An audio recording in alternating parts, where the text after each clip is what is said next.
Hello, नमस्कार दोस्तों। मैं आपका दोस्त गगन कौशिक आपका हमारे YouTube ज्योतिष आयुर्वेदिक चैनल में स्वागत करता हूं। आज का जो विषय है कुंडली पार्ट 5 में आज आपको सिखाया जाएगा कि जन्म कुंडली होती है जो इसको लगन कुंडली भी बोलते हैं। इस लगन कुंडली के अंदर काल सर्प दोष कैसे देखें, ये कैसे पता करें कि इस जन्म कुंडली के अंदर काल सर्प दोष है या नहीं। और आज का ये भी विषय है कि काल सर्प दोष कितने प्रकार का होता है।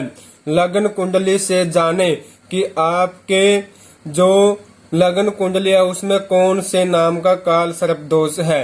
तो काल सर्प दोष है जो 12 प्रकार के होते हैं। ये पहला अनंत है, कुलिक, वासुकी, शंखचूरण, पदम, महापदम, तक्षक, कर्कोटक, शंखपाल, घातक, विषधर, शेषनाग। ये 12 तरह का काल सर्प नामक योग होते हैं। तो बताते हैं कि लगन कुंडली के अंदर काल सर्प दोष कैसे देखें। मान लीजिए कि जो राहु और केतु, राहु और केतु ये दो ग्रह ही जन्म कुंडली के अंदर काल सर्प दोष बनाते हैं। अगर इन राहु केतु के बीच 7 ग्रह आ जाए तो जन्म कुंडली के अंदर काल सर्प दोष बनता है। मान लीजिए लगन कुंडली में राहु प्रथम भाव में है और केतु बिल्कुल इसके सामने होता है, सप्तम भाव में केतु है। और इन खानों में 1, 2, 3, 4, 5 इन खानों में एक साइड की कुंडली में 7 ग्रह विराजमान है। तो इस कुंडली के अंदर काल सर्प दोष बन गया। तो ये कैसे पता करें कौन सा काल सर्प दोष बना है। तो जैसे पहले भाव में राहु हो और 7वें भाव में केतु हो तो आपकी जन्म कुंडली के अंदर अनंत नाम का काल सर्प योग बन जाता है। दोबारा से समझ लीजिए, पहले भाव में राहु हो और 7वें भाव में केतु हो तो आपकी कुंडली के अंदर पहले भाव में राहु होने से 7वें भाव में केतु होने से आपकी कुंडली के अंदर अनंत नाम का पहला जो काल सर्प दोष का नाम है अनंत नाम का काल सर्प दोष बन जाता है। और जो दूसरे भाव में राहु बैठा हो और 8वें भाव में राहु बैठा हो, यहाँ पर राहु विराजमान हो और 8वें भाव में केतु विराजमान हो तो कौन से नाम का काल सर्प दोष बनता है। मान लीजिए यहाँ राहु है, यहाँ केतु है और यहाँ पर सारे ग्रह इस साइड में विराजमान है और ये खाली है, तो ये भी काल सर्प दोष बन गया। ये कौन सा दोष बन गया? कुलिक नाम का काल सर्प दोष बन जाता है। तीसरे भाव में राहु बैठा हो और 9वें भाव में केतु बैठा हो तो कौन से नाम का काल सर्प दोष बनता है? वासुकी नाम का काल सर्प दोष बन जाता है। चौथे भाव में राहु बैठा हो, 10वें भाव में केतु बैठा हो तो शंखचूरण नाम का काल सर्प दोष बन जाता है।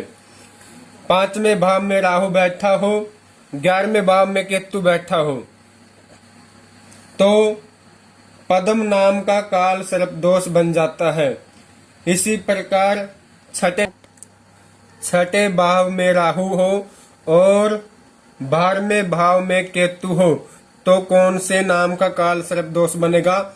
महापदम नाम का काल सर्प दोष आपकी कुंडली में बनेगा। उसी प्रकार पहले भाव में केतु हो और 7वें भाव में राहु हो तो कौन से नाम का काल सर्प दोष बनेगा? तक्षक नाम काल सर्प दोष बनेगा।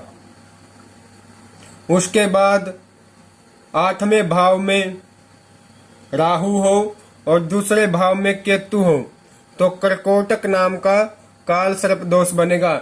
इसी प्रकार 7वें भाव में राहु और तीसरे भाव में केतु हो तो शंखपाल नाम का काल सर्प दोष बनेगा। 10वें भाव में राहु हो और चौथे भाव में केतु हो तो घातक नाम का काल सर्प दोष बनेगा। 11वें भाव में राहु हो और 5वें भाव में केतु हो तो विषधर नाम का काल सर्प दोष आपकी कुंडली में बनेगा। लास्ट का जो नाम है शेषनाग, अगर 12वें भाव में राहु बैठा हो और 6ठे भाव में केतु बैठा हो तो शेष नाग नाम का काल सर्प दोष बनेगा। तो दोस्तों ये है काल सर्प दोष 12 प्रकार के, इस प्रकार होते हैं। तो अब आपको ये दोबारा से समझा देता हूं। अगर दूसरे भाव में राहु हो और 8वें भाव में केतु हो, दूसरे भाव में राहु और 8वें भाव में केतु हो, तो कुलिक नाम का दूसरे नंबर पर जो है ये काल सर्प दोष बनेगा, कुलिक नाम का। तीसरे भाव में राहु हो और 9वें भाव में केतु हो, तो वासुकी नाम का काल सर्प दोष बनेगा। चौथे भाव में राहु हो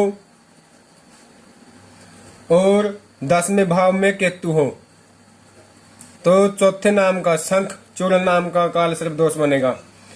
5वें नंबर पर है 5वें भाव में राहु हो, 11वें भाव में केतु हो, तो पद्म नाम का काल सर्प दोष बनेगा।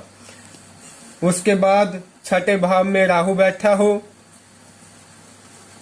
और 12वें भाव में केतु बैठा हो, तो महापद्म नाम का काल सर्प दोष बनेगा। इसी प्रकार 7वें भाव में राहु हो और पहले भाव में केतु हो,